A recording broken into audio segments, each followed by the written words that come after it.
It's fur season. And I want to talk a little bit about fur, animals that are used for fashion items, animals that don't deserve to be used as fashion items, commodified, beaten, tortured. So here goes.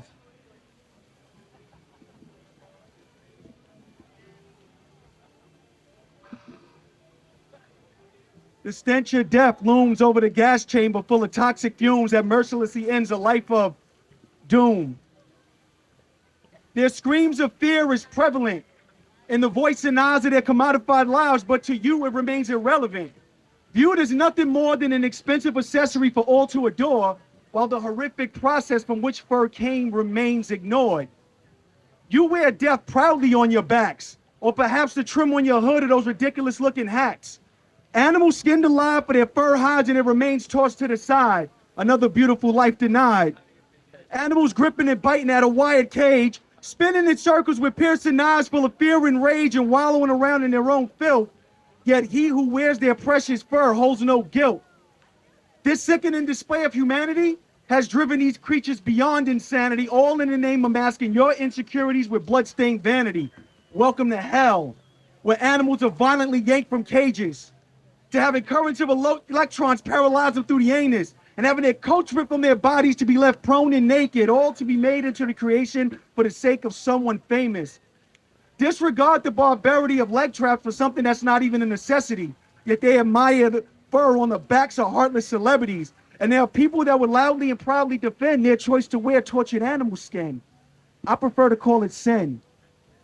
You call it culture to try to lessen the fact that you add to their total oppression, because what stands between the fox and liberation is undoubtedly a poor taste of a fashion statement. Your disregard and hatred for animals is outright blatant.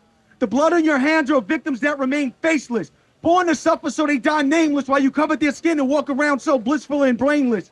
And I say brainless because if sense is what you had, you'll be able to understand why I'm so goddamn mad. See, to you, the lives of these animals mean nothing at all, except that you get to exploit them at the end of the fall. And that's why I provide the speech for the voiceless, for the ones that fall victim to your self-serving choices.